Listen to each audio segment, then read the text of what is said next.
yarns contain twist to hold the fibers together. The frictional forces created by the twist are the means by which all yarns are held together. Most single yarns will be produced with Z-twist. That means the helix angle is the Z direction. Sometimes S-yarns will be produced for special technical reasons. An S-twist yarn's helix angle is in the S direction.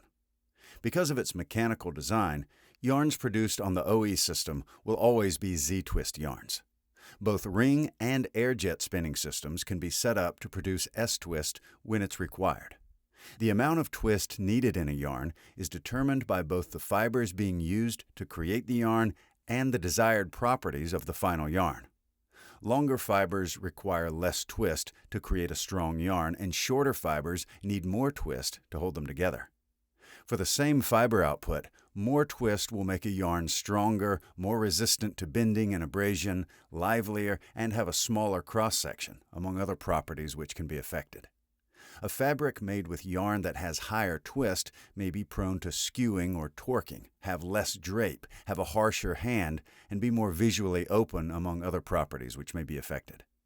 Controlling the amount of twist in a yarn is a careful balance of the properties needed.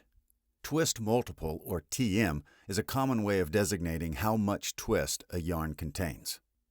TM is a relationship between yarn number, or count, and the turns per inch in the yarn. Using number English or cotton count, that relationship is represented as follows. Where TM is twist multiple, TPI is turns per inch, and NE is number English or cotton count. Twist level may also be expressed in other ways, such as turns per meter. When communications between parties involve twist, it's important to know the terms and units being used. All yarns are originally spun as single yarns. For certain end uses, single yarns may be combined to produce a ply yarn. Two-ply yarns are the most common. These are produced by combining two single yarns together and applying twist to them. The twist direction used in the ply is almost always applied in the opposite direction to the single yarn's twist. That means most ply yarns will contain S-twist. Ply yarns are used where extra strength and evenness are required.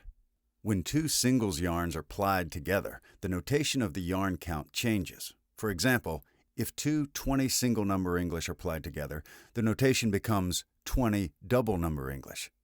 The resulting yarn becomes equivalent in size to a 10 single number English yarn, but typically the properties of the plied yarn will be improved over the equivalent single. The additional step of plying adds cost to yarn, but the quality improvement makes it suitable for premium products.